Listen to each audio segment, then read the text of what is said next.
Welcome to another episode of the Simply Retirement Podcast. I am your host, Eric Blake. On this show, we provide education and support for women throughout the retirement journey. In today's episode, I'm sharing an interview that I did with Jeannie Doherty. Jeannie was a guest on episode 9 of the Simply Retirement Podcast, and she is a certified money coach for individuals, couples, and businesses. However, Jeannie also has a background as a caregiver. She spent 11 years caring for both of her parents, who suffered from and ultimately passed away due to Alzheimer's. Now, because of her passion for supporting caregivers, she recently organized a virtual caregiver conference to help caregivers and their families. And this included topics on both emotional support and financial education. As part of this conference, in this conversation, I discussed the challenges faced by caregivers when it comes to planning for retirement, specifically focusing on the potential implications that caregiving can have on Social Security benefits, especially if you've taken time out of the workforce to care for family, or maybe you chose to, or even had to retire earlier than what you had planned. Of course, we're going to share a link to the conference in the show notes. So please enjoy my conversation with Jeannie Doherty. Hi, everyone. Thank you so much for being here. We are with Eric Blake, and he is going to be sharing with us some amazing information about Social Security because it is often misunderstood, misrepresented, and underused in many ways, especially if you're a couple. So let me just share a little bit about Eric Blake. And he is an expert of over 24 years when it comes to financial advising. And it's really his passion because he believes in supporting women throughout their retirement journey. It's not like a one and done thing. So it doesn't matter if you're single, widowed, divorced, or simply just ready to, you're like, I'm ready. It's time for me to get involved with my financial future. He's your guy for the most tax efficient retirement planning. So, Mr. Savvy Social Security, you start. Oh, absolutely. I really appreciate the opportunity to participate in the event. I really feel like Social Security, just like you said, it's one of the most underrated, or undervalued, maybe a better term, aspects of retirement planning, especially when it comes to caregivers. You know, a lot of times caregivers have spent some amount of time out of the workforce, or they may have had to retire early. So the decisions around Social Security become that much more critical to, you don't necessarily have to get it perfect, but you want to make sure you're at least aware of what your options are, that you understand how the benefits work, what you're eligible for. That's a huge one. And I'm going to hopefully be able to share some of this knowledge with everybody today. All right. So can you tell me what are, typically what do people try to plan for, particularly women when it comes to Social Security planning, particularly caregivers? I know I'm going down a little further down with each question, but. Well, again, I think there's some key points you want to understand when it comes to Social Security. It starts with what are the eligibility guidelines or eligibility rules. First of all, with your own benefit. You know, if you have enough work history to qualify for your own retirement benefit, what does that look like? How is it calculated? What could you expect at different ages? That's going to be really important.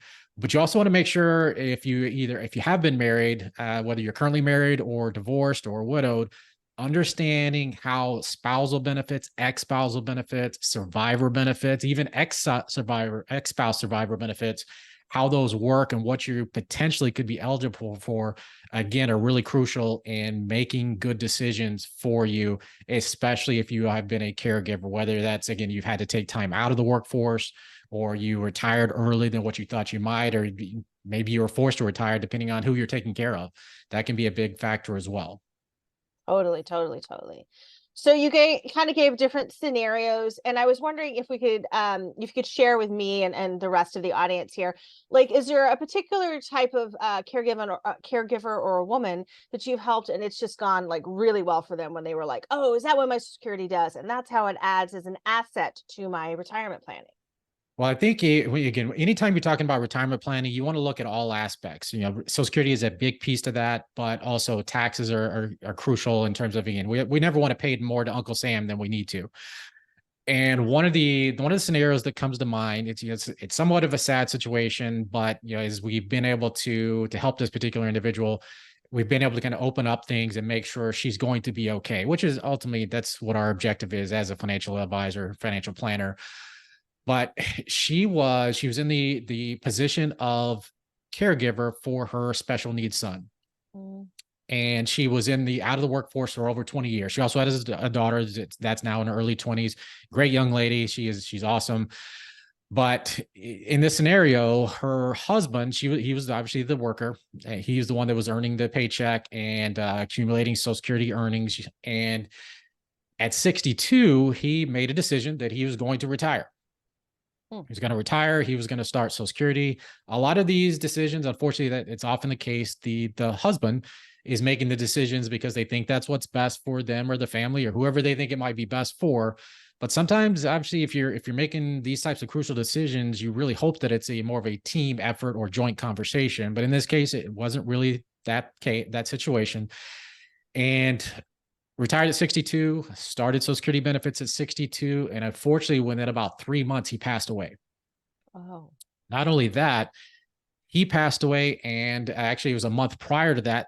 Her son, her special needs son that she had been caring for over 20 years, he passed away. Both of them passed away from COVID within a matter of about 30 days. They actually went to the hospital the exact same day.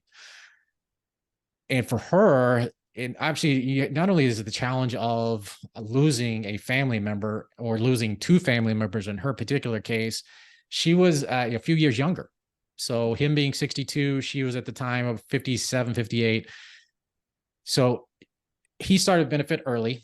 She's not even eligible for Social Security benefits herself or even survivor benefits in this case. You can't start survivor benefits until you're at least age 60. So she still had a couple of years to go. And one of the challenges with Social Security planning is that even if you start at age 60 when you're first eligible, it's going to be reduced from whatever the potential benefit could be. Right. So if you look at how benefits are calculated, he starts early. So her survivor benefits reduced because she herself had enough years of earnings to qualify for benefit, but it was significantly less than what his was. Sure. And again, she still has a couple of years before she was able to get anything from the Social Security system at all. So you've got, she lost her son, she lost her husband, she's got a daughter that she's caring for. And again, you think about the daughter, she's trying to care for a daughter who's going through the normal, early 20s challenges, boyfriends and all that good stuff. And she's wanting to be there for her. Their daughter lost a brother and lost her father. So they're trying to just figure out how to make this work. Not only did she not have any access to Social Security benefits, she didn't have benefits, period. She didn't have health insurance. She didn't have any of this because, again, he retired and maybe COBRA was more than likely a possibility. But how is she going to really be able to afford COBRA with no income? Right. So fortunately, when you look at these scenarios, and this is really where, having a financial advisor, somebody you can trust or somebody that's had experience working with women or caregivers specifically to understand what some of these different variables are really becomes that much more important. Somebody you can trust to help navigate these. So because what she did have was he had a 401k. So he retired, he still left his 401k at his previous employer. And what's tricky there is, most people think with its IRAs or 401ks, 59 and a half. That's the key age. I can't get to my money until 59 and a half. Well, for her, she actually has the option as a spouse to roll that money to what's called an inherited IRA. Nice. All that means, not to go into the weeds of that, all that means is it gives her access to that money before 59 and a half. She could take distributions.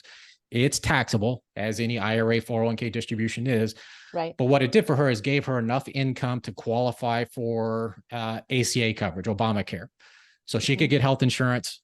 Her daughter could get health insurance, but it gave her income, a source of income that didn't force her to have to immediately find a job. She could let herself grieve. She could help her daughter grieve, try to get through this thing together. But have enough income to get health insurance, to make sure she didn't lose her house. Obviously, again, you have no income. They still had a mortgage on the house. Wow. So making sure she could still pay her bill. She could stay, again, continue to be, her caregiver role changed a little bit, but you've got a daughter the daughter's working full time, actually 2 jobs to help make ends meet. But working together, you got to have resources to make all this happen. And so that was the opportunity for her to stay in her home, have enough income to get by until she gets to the point where we can say we can turn on Social Security survivor benefits if it makes sense, or look at what all of her options may be. Again, she might start her own benefit for some short period of time and then switch over to survivor benefits. There's so many different options or potential options, but you have to know what those options are in order to be successful, to make this whole process work. Yeah, you really bring up an excellent point, Eric, about, like when you're a caregiver, many times this is like your full-time job, whether you get paid for it or not. And when that position ends, if you will, which a lot of times we don't always know, we might get an idea something's going on, but if it's going to be in under 30 days, most of us don't know. It's just like it kind of usually happens. We have to prepare for the life afterwards. And you're right, Social Security is one of those vehicles for that. But if somebody decides to, I'm done, I'm not going to be working anymore at 62, and that's exactly what it is. I have seen quite a shift of people who are around 57, 58 that want to stop working, if not younger. And you're like, yeah, you could, but then you have to pay for your health insurance. And you won't get that Social Security until you're minimum like 60, 62, whatever it is. 62. And Yep. yeah, and they're like, oh, so it's like, do you have enough cash hanging around for the next 3 years? And they're like, what? And so I have seen this been promoted more than once in Congress, but I do think there is some truth to it for some families, and that is you might have to be prepared that you're gonna have to work till you might be 65-ish, maybe 70. And why is that? And it's sometimes it's due to the caregiving gaps that you've had to cover, financially speaking, but also, these unexpected things that happen. Like it sounds like, she obviously knew how to take care of her son. She'd been doing a great job. And, her husband and her son got something, a global pandemic, who knew? Right. And here we are now. Like there was no way to plan for that. So it's just one of those unexpected things. Whew. And I think that's where, again, unfortunately, again, they weren't on the same page financially, and it's such an important factor when you're talking about a couple. But even whether you're a couple or you're an individual, again, evaluating your options, I think that's also comes down to understanding at least to some extent, how the Social Security system works.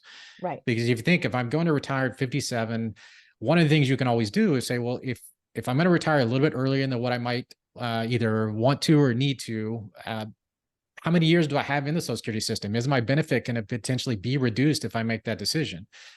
I always say that it's not necessarily wrong to make the decision, but you want to make sure you're making the decision with all the information. So, for example, when you're looking at your Social Security benefit, your own personal retirement benefit, it's based on the highest 35 years of earnings.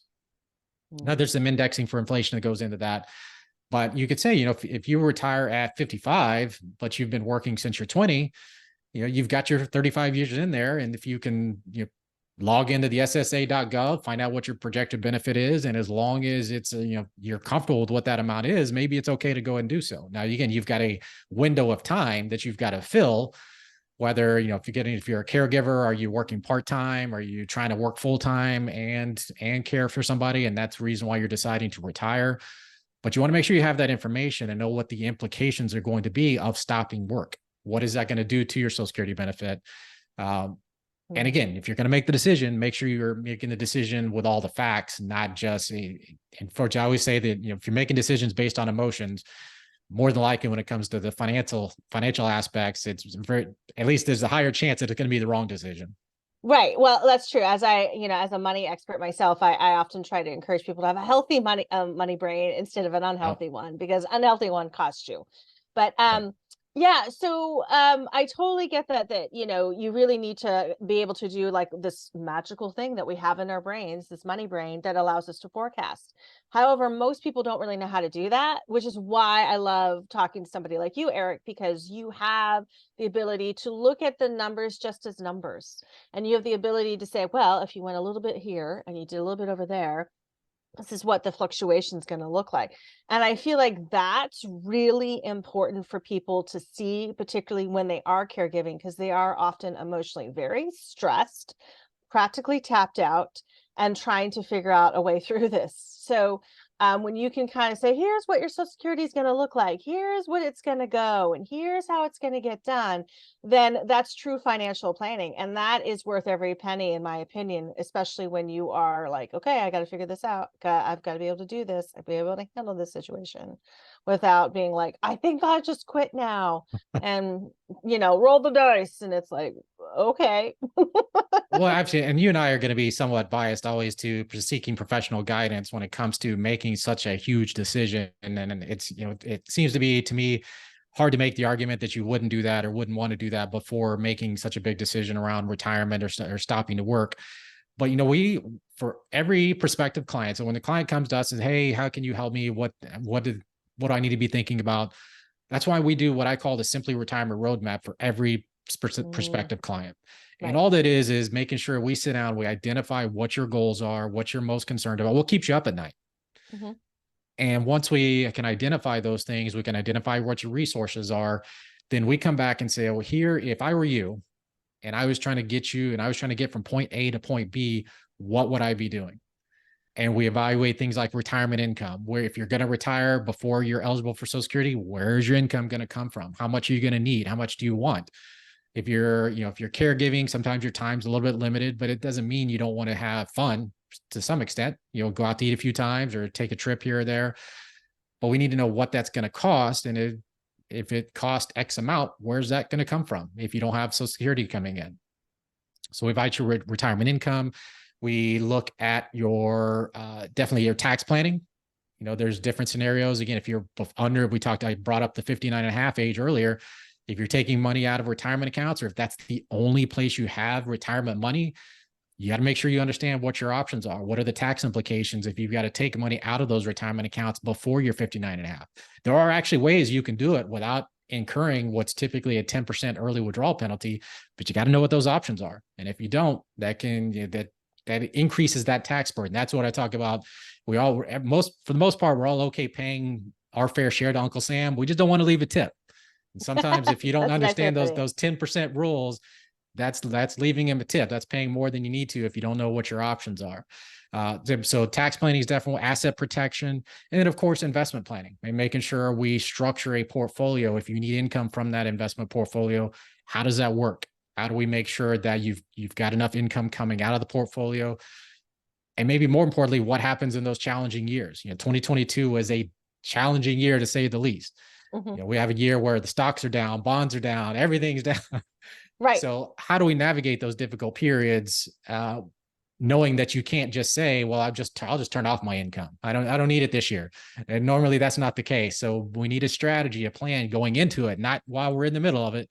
We can't figure out what our strategy is for dealing with a difficult market in June of the difficult year. We need a strategy, well in advance, 3 to 5 years of when those difficult periods happen, because they're going to happen again. Right. We've kind of gotten through 2022, 2023 has been a little bit better, but 5 years from now, 10 years from now, we're going to go through another challenging period. What is your strategy for dealing with those markets when they come your way? Sure. So here's something that I hear a lot about caregivers, particularly if they've been married previously before. And that is if they've been married previously before for that magical 10-year period, because that's the last thing I heard. Social Security said it had to be at least 10 years. I could be wrong, though. That's why you're here. That you will collect a portion of your spouse's Social Security if they made more than you, is my understanding. So the 10 years is the magic number for divorced spouses. So in order to be eligible for a ex-spouse benefit, yes, or an ex-spouse survivor benefit, again, that's a big one. A lot of people, they don't think about that, especially if the divorce happened several years ago. They don't think about the fact that they may be eligible for a survivor benefit based on an ex-spouse, again, if they were married for 10 years. So what you're looking at, and the rules have changed, unfortunately, a little bit in the last handful of years that make it a little more restrictive. But what you're basically saying is if you have been married you are married for at least 10 years, you're potentially eligible for up to 50% of your ex-spouse's benefit if that benefit were higher than your own. Right. And again, that's a big key. You have to say, if, let's say the ex-spouse's, their benefit's $2,000 a month and yours as the divorced spouse or the caregiver is $500 a month. Well, actually, in that case, we can say, well, 50% of my ex-spouse would be $1,000. Yes, that's more than my 500. I need to be evaluating that and looking at when I would be able to start taking that benefit. But those ages still become important. There's still a full retirement age. That's when your full retirement age is when you would get the maximum of 50% of your ex-spouse's benefits. That's crucial. So, for most people, it's somewhere between 66 and 67. If you're born in 1960 or later, your full retirement age is 67. That's where you can get that 50% maximum ex-spousal benefit. But if you start earlier, you start at 62, it's going to be significantly reduced. So you got to take that into consideration as well. And again, one other caveat I like to throw out there is that if it is a divorced spouse situation, you're looking at ex-spouse benefits, as long as your ex-spouse, the working spouse, is 62 or older and the divorce occurred at least 2 years ago, the other spouse, the ex-spouse, does not have to have filed for their own benefits for you to be eligible to file for ex-spousal benefits. That's a key difference between a married couple and a divorced couple. Correct. Yeah, exactly. So I love that you were sharing all this, how, Social Security, even though these are the rules, these are regulations that, we all have to play by unless Congress makes changes, which they could make more changes along, as we know, it could happen at any time. I have a feeling though, at the current rate, they're going to ask all of us, to be working longer before we can collect. And I think that's unfortunate for a lot of caregivers who might have to be like, hey, I gotta find another way to retire a little bit earlier, or I've got to find a way to work part-time. So I, maybe can collect just a little bit later, but not maybe too much later. So it'll be very interesting to see what happens. But Social Security is one of those things that literally saves families' lives when they have it. Yeah, well, and I think one of the things to keep in mind is that, we know how Congress works. They're going to wait till the last minute or very close to the last minute to make any decisions. There's a lot of things that can be done. I tell a lot of our clients, it can be scary when you think about, you hear in the news that, Social Security is going to run dry. It's going to be bankrupt in a few years. As the projections work, yes, that's what could happen.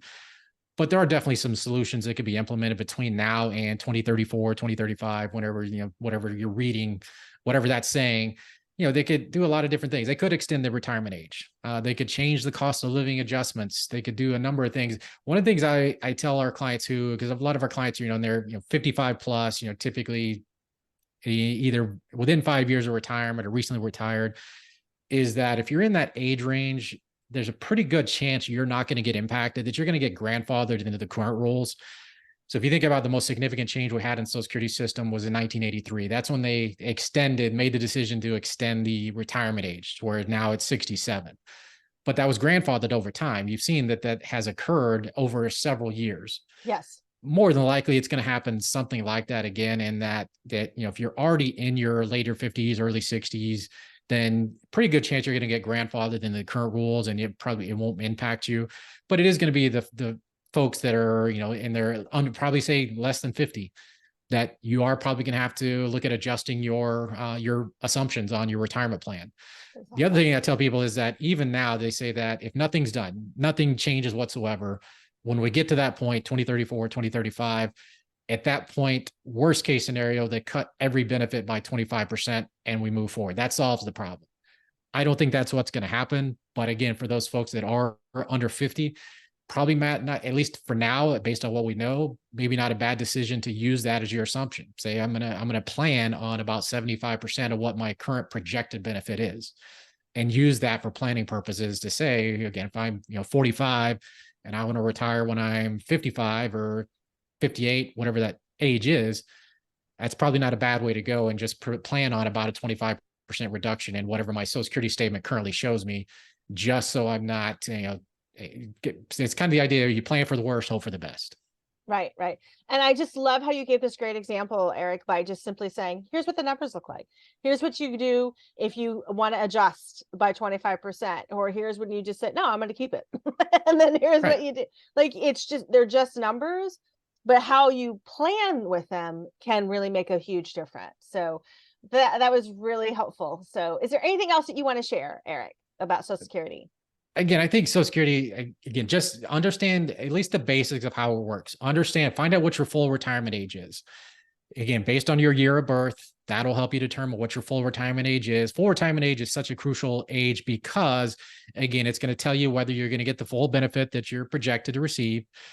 It also, though, in some cases, as a caregiver, you might take some time out of the workforce, but for whatever reason, there's a cause for you to get back in the workforce later. Yeah. Full retirement age is also the age when you can receive, if you have started receiving Social Security benefits, you can continue receiving those benefits and continue to work either as long as you need to or as long as you want to without impacting your benefit. If you retire, if you're working and receiving benefits before full retirement age, you might get a reduction in benefits if you're earning too much. Right. So that's why full retirement age is such a crucial age to be aware of. And then, of course, if you've been divorced, if you have been widowed, uh, understand what you potentially could be eligible for. Were you married for at least 10 years to an ex-spouse, whether they deceased or not? If you're still married, understanding how, if it's a recent marriage, you got to be married at least 1 year to be eligible for spousal benefits. So those types of things that you want to be, just understand your situation, consult a professional. If you're not sure, you're not ready for where to find the information, there's resources out there to help you answer those questions. That's right. That's right. And I want to say a big thank you to you, Eric, for a fantastic presentation. I know people will have questions. So tomorrow during our live VIP roundtable, he will be available for you to ask those important questions. So thank you so much, Eric. Absolutely. Thank you.